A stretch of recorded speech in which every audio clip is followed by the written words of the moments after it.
It was the largest wolf ever to walk the earth.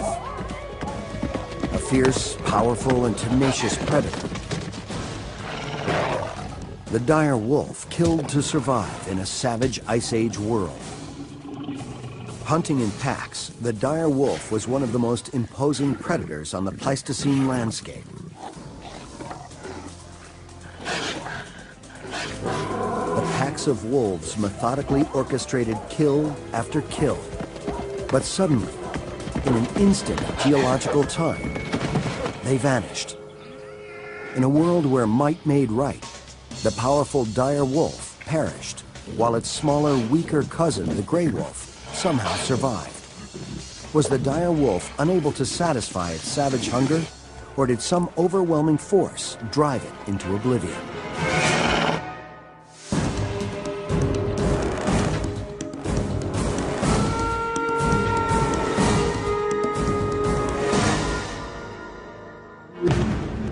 Los Angeles, home to the dog-eat-dog world of Hollywood movers and shakers.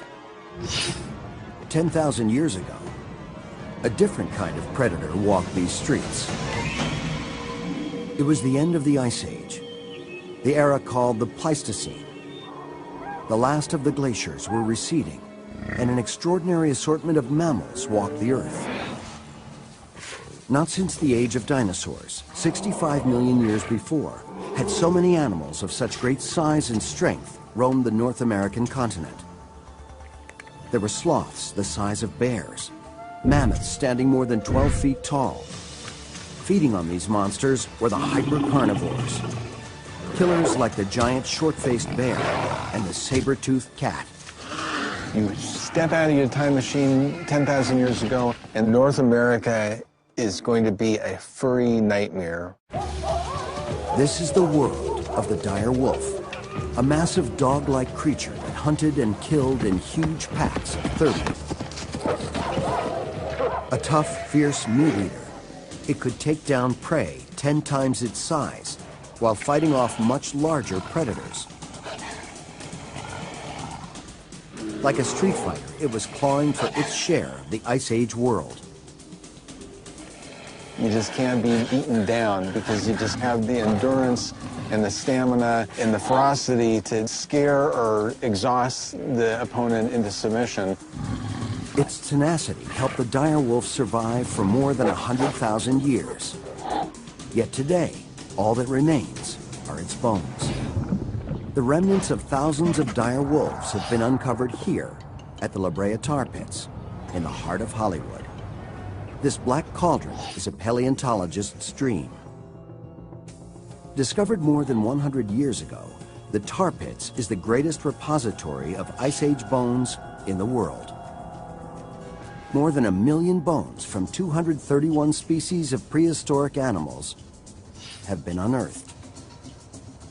What makes this area so unique is naturally occurring asphalt. This black, syrupy material not only beautifully preserves the bones, it created one of the most deadly animal traps ever known. During the time of the dire wolf, molten asphalt oozed its way from thousands of feet below the ground. As it reached the surface, it cooled, forming a harmless black crust. But in the heat of summer, this crust melted, the asphalt turning back into a sticky syrup, trapping any unsuspecting animals that wandered into the area. This explains why more than 200 individual horses and 300 bison have been found in these pits. But outnumbering the herbivores by a surprising rate, almost 10 to 1, are the predators. This is the opposite of what we find in nature. Normally, herbivores outnumber predators by 10 to 1. Scientists believe opportunistic predators like the dire wolves would attack what looked like an easy prey. But quickly, they too found themselves trapped by the asphalt. This happened countless times over the centuries. Predator and prey trapped in tar, their blackened bones all that remained. To most, this is simply a jumble of bones. But to an expert's eye, they represent a map, showing us the paths these creatures walked in life and the road they took to their deaths. 15 feet below the surface, corresponding to approximately 40,000 years ago, are bones from various animals, including the dire wolf. The quality of preservation is excellent, and the diversity that we have found within this site is second to none. Right here, exposed at the bottom of this one grid site here, we have a vertebra of a short-faced bear. And right here, we have a dire wolf humerus, which is the upper arm bone, with nice juicy asphalt coming off of it. After researchers carefully uncovered, cleaned, and pieced the bones together, they found the largest canid, or family of dogs, that ever lived. The wolf averaged 5 feet from nose to tail, stood just over 2 feet tall, and weighed up to 150 pounds. In Latin, it's called Canis dirus, but it's better known as the dire wolf. The name dire is fitting. The name evokes a menacing predator looming on the horizon. It is by far the most common species to be found at the La Brea excavations. More than 3,500 individual wolves have been uncovered. By comparison, there are just 2,000 saber-toothed cats. Experts believe the large number of dire wolf bones proves they were social animals, perhaps running in packs of 30 or more. They also suggest the dire wolf had a special talent for survival. Compare 3,500 dire wolves to just 15 of their closest Ice Age relatives, the gray wolf. The dire wolf had been dominating the gray for hundreds of thousands of years when the dire wolf suddenly disappeared. Yet it was the gray wolf that survived. The anatomy of the two species reveals why. Anatomy is often destiny, and anatomy often tells a story about what actually worked for an animal or for a species for a long time. And the anatomy of the Pleistocene mammals gives us very good pictures of Pleistocene behaviors. At first glance, the anatomy of the two animals is nearly identical, suggesting they acted much the same. But when we take a closer look, we find small but crucial differences between the two. The most distinctive difference is the dire wolf's larger jaw and teeth. Paleontologists believe this would have created a much stronger bite, adapted to bring down the larger Ice Age mammals like bison and horse. Researchers compared other bones and discovered other important differences between the two species. The humerus, or upper arm bone of the dire wolf, for example, is slightly longer, but significantly thicker than that of the gray. So too is the ulna, or one of the two lower arm bones of the dire wolf. That means the dire wolf was a more powerfully built animal, weighing up to 70 pounds more than the gray wolf. The lighter gray wolf bones suggest it was sleeker and probably more fleet of foot. These differences are subtle but significant and likely transform these similar creatures into very different hunters. Every animal has a style of attack which is determined by its physiology. Bears use their size and strength to overwhelm their prey. The cheetah has its speed and agility. The lion, its powerful claws and suffocating bite. The wolf has only two weapons, its weight and its mouth. In both cases, the dire wolf held the advantage over the gray. But by how much? To find out, we turn to another member of the canid family, the dog.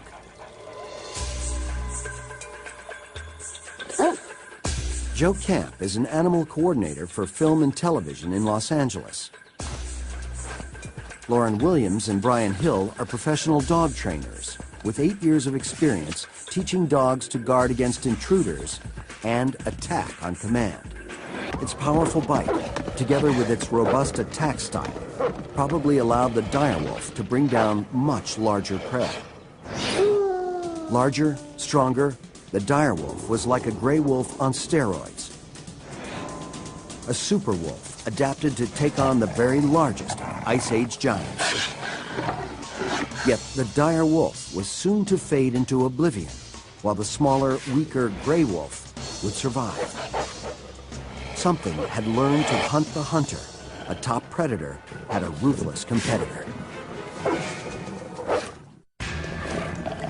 For more than 100,000 years, the direwolf thrived far and wide across the Western Hemisphere, from Alaska to Florida, down to parts of Latin America. Yet no direct descendant of the dire wolf survives today. During its time on Earth, it was competing with a cousin, the gray wolf.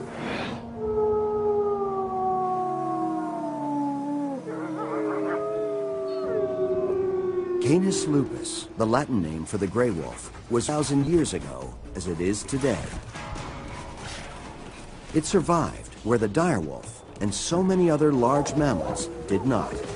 Not only did it survive, it remains a top predator, a powerful, relentless hunter.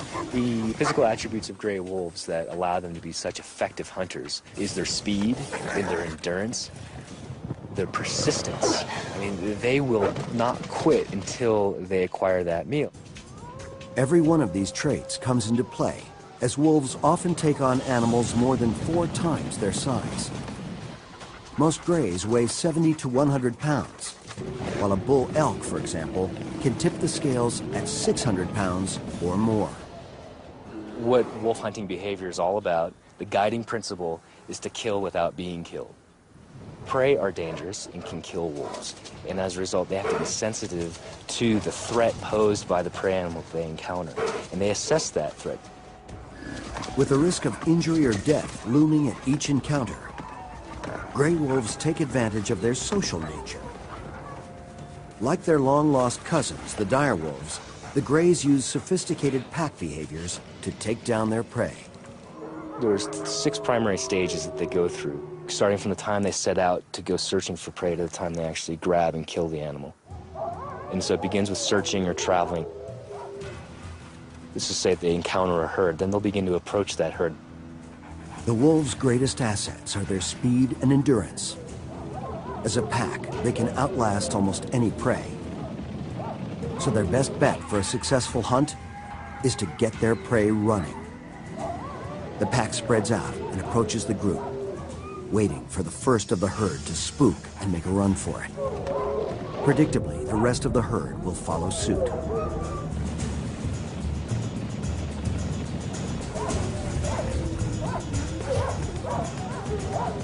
Elk tend to flee in multiple directions in groups, and so you have wolves going in multiple directions, looking through the herd for that vulnerable individual.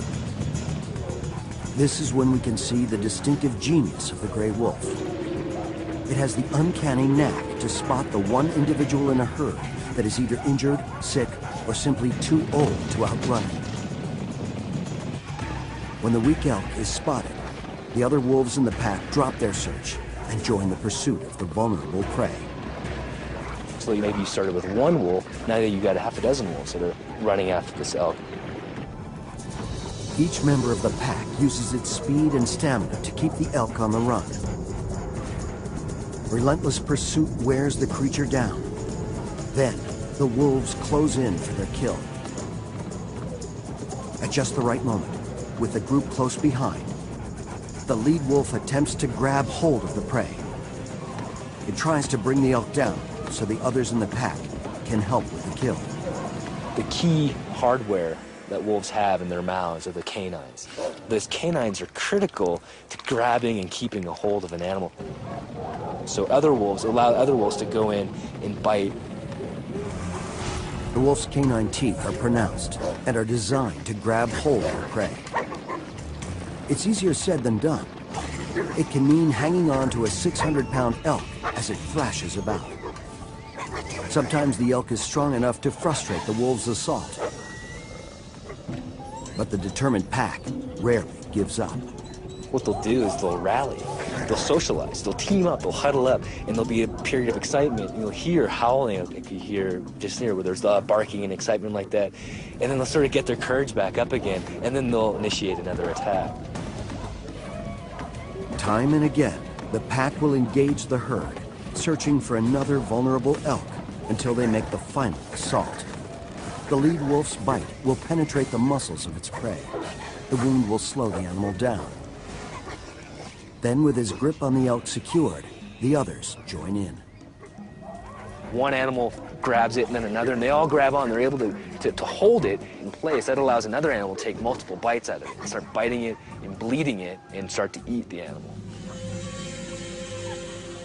Surprisingly, these highly skilled hunters have a dismal success rate, about 1 in 10, which means they are often on the hunt for their next meal. As for the dire wolf, its physical similarity to the gray wolf suggests it hunted and ate much like its cousin, with one big advantage. The more muscular features of a dire wolf may have provided them more killing power, an ability to physically overpower a prey animal in a way that modern-day wolves just cannot do. And in groups of 30 or more, their attack must have been much more menacing. I think there's nothing that's going to be more frightening to a prey species than to see well-organized, intelligent wolves in a large group moving at a high speed with a lot of endurance, coming straight after a target that's been specifically selected. Its powerful build and massive jaw and teeth indicate it feasted on the largest of prey, like the mammoth or bison. But it's hard to be certain, since the only evidence we have are bones. But recently, new techniques have been developed that can tell us what the dire wolf was eating some 12,000 years ago. It's called stable isotopic analysis and takes advantage of two quirks in nature. The first, due to the fact that most herbivores eat different diets of vegetation, and these different types of plants and environments have different isotopic signatures. These signatures are stored and can be detected in herbivore tissue, including bone. The second quirk is that when carnivores eat these prey animals, these signatures are transferred and trapped in the carnivore's bones.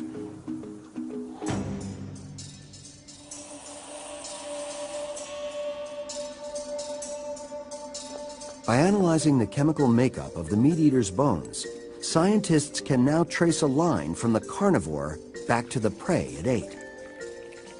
That's what researchers have done with hundreds of La Brea dire wolves. We see that they were eating small percentages, probably of things like sloths and mastodons. So about half their diet was bison, and about half of their diet was horse. The isotopic analysis determined that while the dire wolf was hunting down dangerous animals like bison and horse, it was ignoring easier available targets, smaller, safer elk and deer. The reason why remains a mystery. Perhaps the large packs were demanding large quantities of food. Were there hidden advantages for taking on large herbivores? No one knows. Either way, the dire wolf went after the most dangerous game it could find, risking life and limb every time. 10,000 years ago, on the prehistoric continent of North America, dire wolves were constantly on the prowl. They put their lives at risk every time the pack began the hunt. Taking on large prey like horse would, sooner or later, bring injury or death to one of the pack. We see it today with the gray wolf, as it carries on the age-old struggle between predator and prey, like the bison. Bison are very formidable, very dangerous. And so in the wintertime, when there's deep snows, wolves can corner bison in areas where they are less effective at defending themselves. But even with a stranded bison, the wolves take special care. These encounters can last days, where they'll have a bull bison isolated on a patch of bare ground surrounded by snow on all sides, and that bison will basically fight to the end, and the wolves will just keep after it. This video shows a battle between a small pack of wolves and a bison that lasted for 36 hours. The wolves use their numbers to continually poke and prod, wearing down the giant beast. But the strength and surprising agility of the bison makes it a dangerous adversary. The incidence of injury, we think, is higher with wolves hunting bison. They'll often be kicked off. If the bison continues to wheel about, the bison will throw them into the air. Maybe the bison will hook him with his horns and toss them into the air. You see a lot more limping wolves than you do wolves that are hunting elk, and that's likely been sustained from some encounter with the bison. The bison desperately struggles to fend off the pack, but despite injuries to some of them, the tenacity of the wolves eventually pays off. The gray wolf faces this kind of danger every time it hunts for larger prey. It must have been much more perilous for the dire wolf, as it was taking on bigger, stronger animals that were living in larger herds. The dire wolves compensated by pursuing these herds with larger packs. This would have helped, but only to a point. Though the dire wolf ran in super packs, when the time came to attack, the lead wolf was on his own, literally putting his life on the line. The fossil record reflects the dangers the wolves faced every day. Scientists have found thousands of broken dire wolf bones, and each has a story to tell. With a little detective work, we can discover not only the hazards the wolves faced, but the intimate details of their life in the pack. This is an example of a rather serious injury that this animal lived with for a while. This is actually the ulna and the radius, which is this portion of your arm. And a normal ulna would look like so, and the radius would be a separate bone. And what's happened to this animal apparently is it was probably kicked or had some terrible injury which broke one or both bones, and so the two bones are now fused together, which probably created some pain for this animal in terms of motion and also some stiffness. A break like this, most likely the result of a kick from one of its prey, would have left it hobbling on just 3 legs. Unable to hunt with the rest of the pack, it likely survived on scraps of discarded carcass. The fact that this wolf lived for several years is testament to its toughness and something more. It is our first indication of a surprising dire wolf pack behavior. Unlike modern gray wolves, it may be that the dire wolf pack took care of their own. Signs of this unique behavior may also be hidden in this crushed dire wolf skull. This skull suffered some kind of serious trauma and looks very different than a normal, uninjured one. Normally, a wolf skull is smooth and symmetrical, with rounded eye openings. Compare this with a wolf skull after surviving a serious blunt force trauma.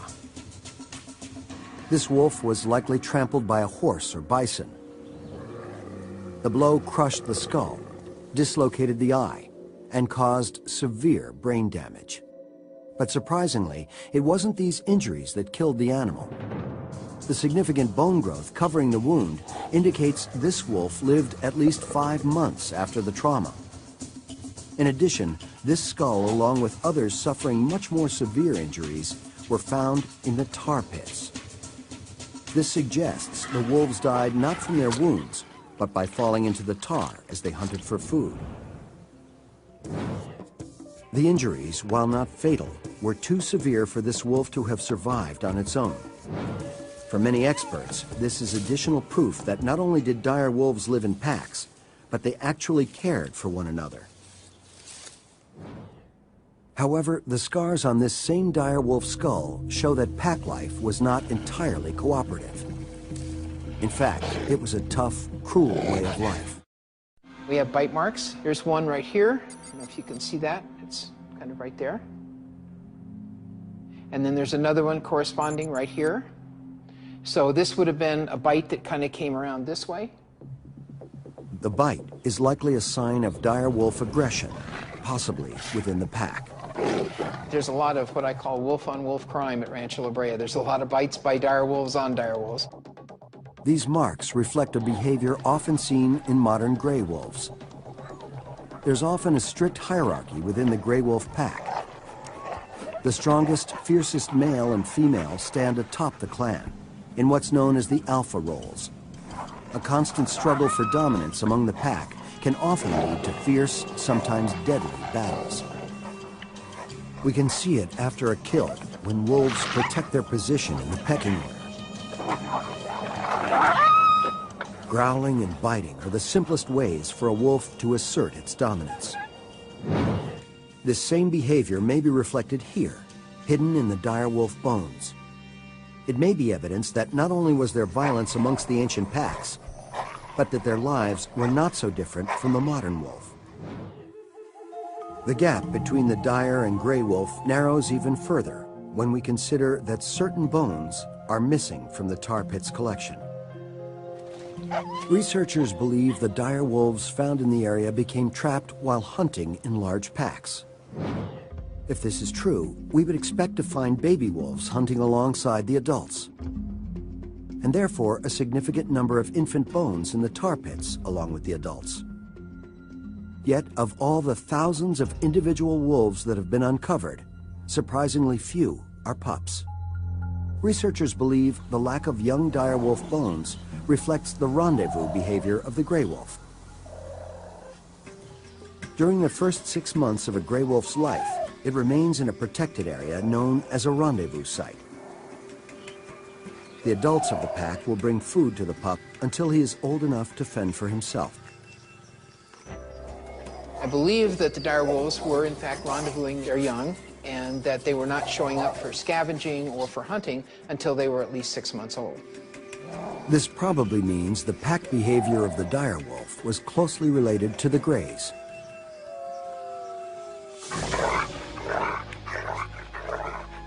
And the parallel between the two species continues to one of the cornerstones of predatory life: the threat from other predators. In the world of the carnivore, the competition over prey is fierce. But once a prey animal is killed, the second equally intense clash over the carcass begins. Stealing a carcass from another carnivore is one of the primary modes of competition among large meat eaters. We see it today among the predators in Africa. And it's been a fact of predatory life for millennia. A predator must learn to protect its kill from scavengers or starve to death. For the modern gray wolf, the worst offender is often the grizzly bear. In Yellowstone, so far, grizzly bears are 100% successful in usurping carcasses from wolves. And wolves very infrequently put up a stiff resistance. They pretty much let the bears take the carcass. Over the years, the grizzly's success has spoiled it. It will often wait for wolves to hunt down and kill a prey, and then take it away. It was likely the same for the dire wolf, facing off against terrifying predators like the short-faced bear and saber-toothed cat. It was a constant struggle to find enough food to keep the pack alive. Most of the time, the smaller wolf would avoid his much larger competition. Most likely, what they're probably doing is, like in Enter the Dragon, what Bruce Lee says, the art of fighting without fighting. That's what they're doing. They're trying to compete for some of the same prey resources, but by not actually directly confronting Smilodon, short-faced bear, probably working around them. They're competing without competing. But there were times when the dire wolf was forced to confront his larger competition. Unfortunately for the wolf, the rules of nature favor the larger species. In a one-on-one encounter, the short-faced bear or saber-toothed cat would overwhelm the wolf. This made life for the smaller dire wolf extremely difficult. The powerful predators that roamed the Ice Age terrain tormented them at every kill and threatened to leave them out in the cold. For hundreds of thousands of years in prehistoric North America, the dire wolf risked life and limb to hunt the largest animals it could find. But the wolf wasn't alone. Fighting over the same prey were some of the toughest, most powerful carnivores of the age.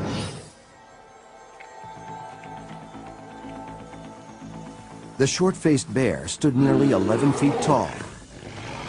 One of the Ice Age's most intimidating carnivores, it likely took on even the largest of dire wolf packs.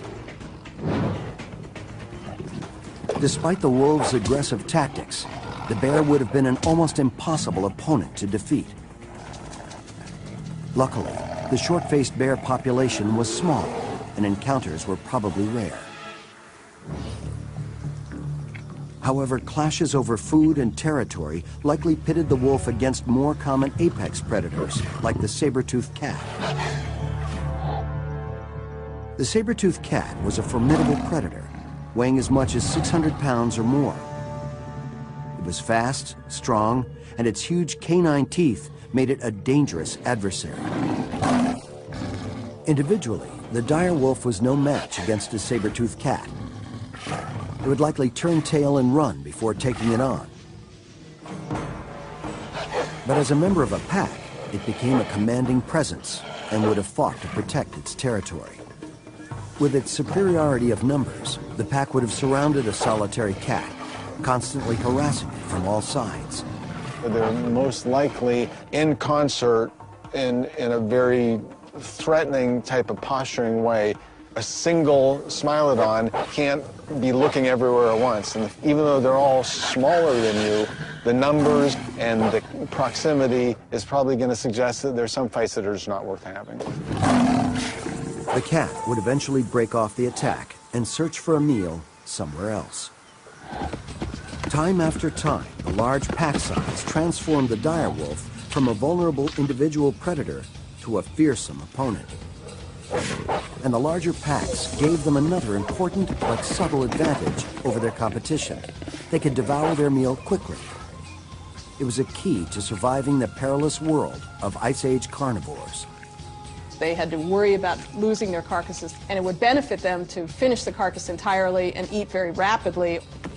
I think it was a major element. I think it would have favored very large group size, and it's actually going to enhance the speed at which they can eat. Individually, each wolf used its massive jaw muscles and oversized front teeth to quickly pull off huge chunks of flesh. Its rear teeth were adapted for tearing, not chewing, so they simply swallowed the meal whole. It was kind of remarkable how little chewing went on. They just reach in, mainly with their incisors and the canine teeth, and pull out a hunk of muscle, and down the gullet it would go. Maybe one bite, and then down the gullet it would go. Wolfing down their food, the pack made short work of the kill. They turned a huge bison into bones in just minutes, before another predator could come along and take it away. This was just another of the crucial skills the dire wolf developed to survive among the Ice Age beasts. It became a sturdy, relentless hunter, with the size and strength to overwhelm massive prey like the bison. It learned to work in large packs, to fend off other apex predators. As a result, the dire wolf spread across the continent in large numbers, dominating other species like its cousin, the gray. Then why, after more than 100,000 years of success, did it suddenly disappear from the face of the earth? And how did its smaller cousin, the gray wolf, survive? The question has been hotly debated for decades. Extinction theory is a competitive sport among paleontologists, and the Ice Age in particular is like the Olympics of that competitive sport. The best-known theory focuses on severe climate change, blaming the glaciers that came and went across North America for more than 1 million years.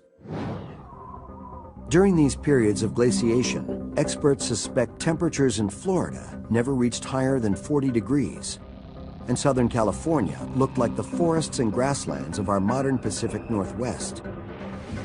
Then, about 18,000 years ago, the last of the glaciers receded.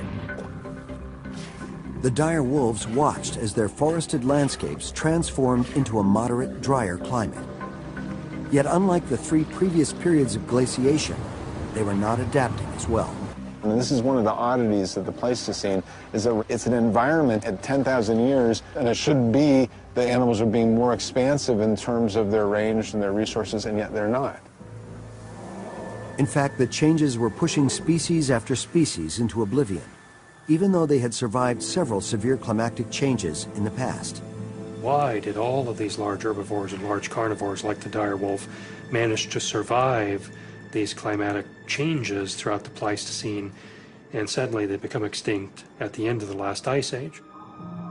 Perhaps the climatic change at the end of the last ice age was much more abrupt, and that may have played a key role in the restructuring of the ecosystem. One recent theory suggests the reason for this abrupt change. A comet may have exploded over North America 10,000 years ago, triggering a catastrophic extinction event. And the fossil record might support a rapid change. Thousands of direwolf teeth have been found at the La Brea tar pits. These are teeth that are more robust in size and shape than those of the gray wolf. These stronger teeth mean the direwolf likely adapted to eating bones more often. In lean times, when food was scarce, they would naturally be chewing on more and more bones to survive. And the more chewing of bones there was, the more cracking of teeth there should be. The kinds of bones that these direwolves were eating were, cow bones and up, very, very large bones that took quite a bit of bite force, and so you might end up cracking a tooth in the process. It's not hard to find a cracked tooth, or for that matter, hundreds of broken teeth among the La Brea fossils. They suggest the wolves were chewing on bones. But they don't shed much light on the extinction episode itself. That is, until we place them on a timeline, when a revealing pattern emerges. Careful analysis shows wolves were breaking their teeth much more often 15,000 years ago than they did 3,000 years later. This is surprising. If the changing climate was killing off the direwolf's prey, then we should see more and more bone crunching and teeth cracking as time goes on. But the results from the teeth study show just the opposite. That the prey animals were plentiful until the very end. These results support the idea that the demise of the direwolf wasn't gradual at all, but came suddenly. Recent evidence seems to suggest, based on dating of the last occurrence of these various extinct megafauna, that it did happen fairly quickly, and maybe in a matter of hundreds of years, maybe 1,000 years. 1,000 years is a short period of time for a catastrophic extinction to occur, and cannot be explained by climatic change alone. Something else likely contributed to the extinction. Was it a comet, or does the blame fall on man? The beginning of the end for many of the largest Pleistocene animals came around 10,000 years ago. The Ice Age was ending. The frozen tundra was rapidly disappearing from the landscape. The dire wolf was coping with yet another change in climate, and a new and dangerous predator had burst onto the scene. I think climatic change played the greatest role in the restructuring of the ecosystem at the end of the last ice age. But you cannot deny that humans had some impact. Man had made his way across the Bering Land Bridge, and with each step, the end of the direwolf grew nearer. He may have fanned the flames of extinction. If you look at the last 100,000 years, and especially in this part of North America, the two big 900-pound gorillas that are sitting there occupying that window are ice and humans. They're affecting everything. They're bringing in not just Clovis spear points and fire and large-sized brains, they're probably bringing all sorts of things with them. It's thought man began to excessively hunt and kill the large prey, decimating the food supply for the large hypercarnivore. But the damage may not have stopped there. A controversial new theory suggests man may have introduced deadly diseases into the environment. As humans encroach, and as they bring with them whatever it is they bring with them, they're probably bringing diseases, and most likely those types of infections or microorganisms are affecting everything they come in contact with. And I think that probably knocks out just most of the large species. It is possible that humans took a devastating toll on the large mammals. Add to that a dramatic change in climate, and an entire ecosystem could be forced to adapt. If it happened slowly, perhaps many of the large animals would have survived. But the ecological upheaval magnified the shortcomings of every living species. During those last years, the dire wolf was fighting off extinction. The fierce competition from the other large carnivores was getting worse as they clashed over the same diminishing prey. But his smaller cousin, the gray wolf, adapted to the situation. For almost 100,000 years, gray wolves were found in many of the same areas as the dire wolf. But these grays were found in much fewer numbers, around 1 to 10. The gray had the role of the underdog. It likely maintained its distance from the larger dire wolf packs and focused its attention on smaller prey. As a result, the gray wolf likely adapted into a more agile, versatile hunter. They're highly flexible in their behavior, and that's absolutely essential to their survival. And that largely explains why they've ranged so widely in terms of geographic distribution. The flexibility of the gray wolf can be seen today. They are able to hunt down the largest of prey, like the bison, as well as the smallest, such as rabbits and mice. They have also expanded their menu to include fish. It's helped make them a top predator across North America. As for the dire wolf, it appears size was not everything. As opposed to what humans often think, which is bigger is better, there's often a benefit, an evolutionary benefit to smaller size. And smaller size often means more flexibility in terms of what it is you're doing out in the landscape. The flexibility of the smaller gray wolf allowed it to engage in many types of hunting behaviors. But the dire wolf, for the previous 100,000 years, created large packs and hunted only the largest beasts.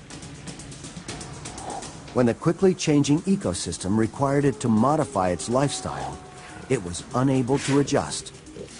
Around 10,000 years ago, the dire wolf, along with almost every large mammal of the Pleistocene, faded from the ancient landscape. I think they went extinct because they were specialized for large prey, and the large prey were removed apparently by a combination of humans and climate change. The dire wolf had survived more than 100,000 years of vicious competition. It fought off a population of hypercarnivores, the likes of which the world has never seen again. Yet everything that made the dire wolf so successful became its undoing.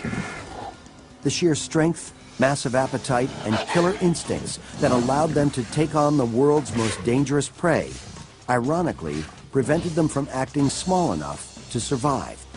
A lesson that any species ignores at their own peril.